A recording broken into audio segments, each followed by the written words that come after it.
우리가 그 80년대 저 광사태 이후로 해가지고 50대 이런 것을 이걸 갖다가 5.18을 갖다가 민주화운동이라고 교과서에 나와 있지 않았습니다. 예. 거의 다 김영삼 정부 때, 예. 김영삼 정부 때 김대중 정부로 하면서 이제 이 정부 권력이 또 이제 언론, 그다음에 역사학자들 이 세 사람들이 이렇게 여론을 갖다가 그렇게 몰아가면서 담론을 그렇게 만들어내서 예. 굳어졌던 것이죠.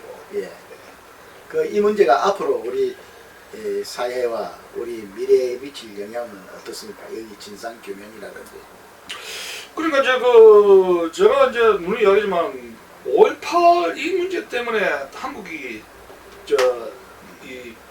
작용하게 됐거든요. 그러면 80년대는 작용 안 됐습니다. 그러나 90년대 김영삼, 김대중 노무현 정부로 가면서 5.18을 했던 세력들이 정당화됩니다. 예. 그리고 김대중의 거리 정치와 합법화 됐거든요. 예. 그러면서 이제 그 전에 50 세력, 60 세력들이 이제 권력을 찬탈하는 세력으로 해가지고 깜방에 갔지 않습니까? 예. 그래가지고 이제 또 5.18 특별법이 나오고 그러면서 5.18에 대한 모든 것이 이제 무슨 그 당시에 지휘했던 말하자면 불법 세력이라든가 여러 가지 세력들이 전부 다 조사하다 묻혀지면서 이제 말하자면 진화반 세력과 거기에서 광주 시민들도 있지만은 무장했던 세력 여러 가지 세력이 있는데 이게 묻혀가지고 진화반 세력을 일방적으로 잠원했다고 돼버렸어요. 예. 그러니까 이제 이 사람들이 다 대한민국 국민들인데, 예. 군인들이죠. 말하자면 이 광주 시민들이 있고, 예. 거기 이제 무장 시대가 아주 극소수입니다. 예.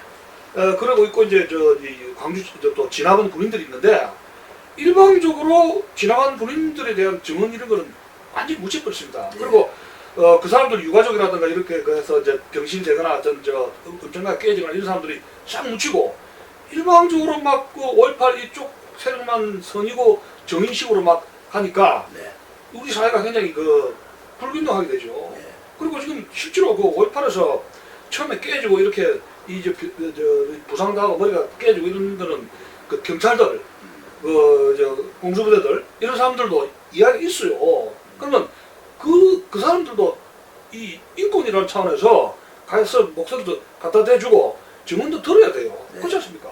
그러니까 중심을 잡아나가야지 일방적으로 5.18에서 지금 했던 그 단체만 막 성역화돼가지고 우우 해가지고 이렇게 민주화 했으니까 잠만 말라 해가지고 입 닫고 뭘 네. 자물쇠 채우듯이 하면은 우리 사회가 이거는 안 되죠. 그야말로 그거는 예. 우리 한국 체제, 우리 한국이 지향할 만 아니다. 이거 말하자면 매스 딕테이터십, 대중 독재라는 것이죠. 예. 대중 독재. 네. 현상으로 흘러가게 되고 우리가 위험한 게 한두 사람의 이제 군 출신 정치가라든가 이런 장기 집권한 정치가들의 독재도 무섭지만 예. 여론몰이를 잘못하면서 예. 예? 여론몰이를 어떤 고의적으로 해가면서. 맞아, 예. 어떤 특정 시민단체, 어떤 특정 지역적인 거 이런 정서를 가지고 막 마녀사냥식으로 몰아가는 거, 예. 이 여론을 갖다가 잘못 오도하는 거요. 자기만 정리고.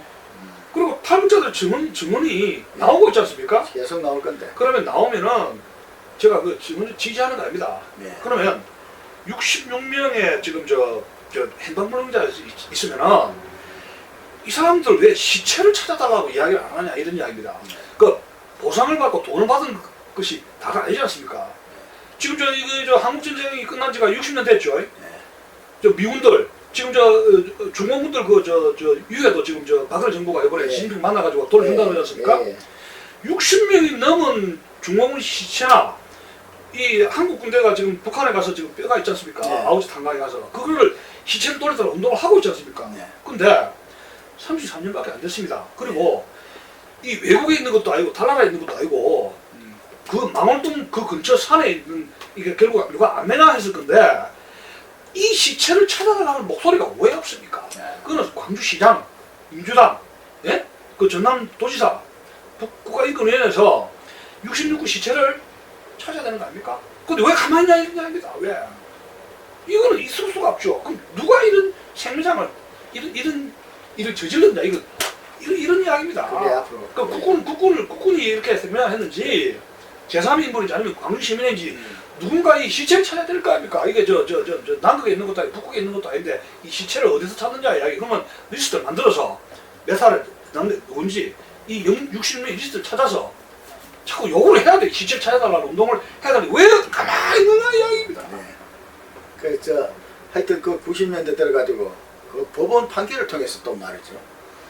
그러니까 저거 15년이 지났는데 네. 시효가 지났는데 희한한 그 95년, 96년, 97년 하면서 계속 네. 청문회 전국으로 해가지고 네.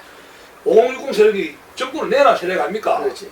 정권을 내놨는데 지금 이 검찰로 다시 수감 채우고 해가지고 수감 채워가지고 그렇지. 거소소로 해가지고 지금도 방송에 무슨 노태우 전두환 아들들 비자금이 어딨냐 방송에 이제 일주일에 한 두세 번씩 계속 나오지 않습니까? 네. 근데 전두환 노태우 아들들 비자금뿐만이 문제입니까? 대통령 아들들 비자금 캘라면 지금 아니 현지에 있을 때 다 들통 났지 않습니까? 네. 심각한데 예, 그저 떨어난 것만 해도 그 정도. 문제는 뭐냐면은 이렇게 정치 보복에 의해서 안 된다 이야기예요. 말하자면 예를 들어서 대법원 판결이 정권을 넘겨준 뒤에 세고랑 차게 하고 대법원 판결 바뀌면은 누가 정권 내놓으려 하겠어요? 예? 누가 정권 내놓으려 하냐 이야기입니다.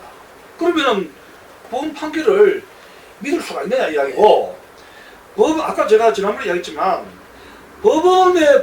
법원에서 민주화 판결이 났습니다. 그러면 이 5.18이라는 것이 판결이 났으면 5.18이 지금 역사가 된 거 아닙니까? 네. 그러면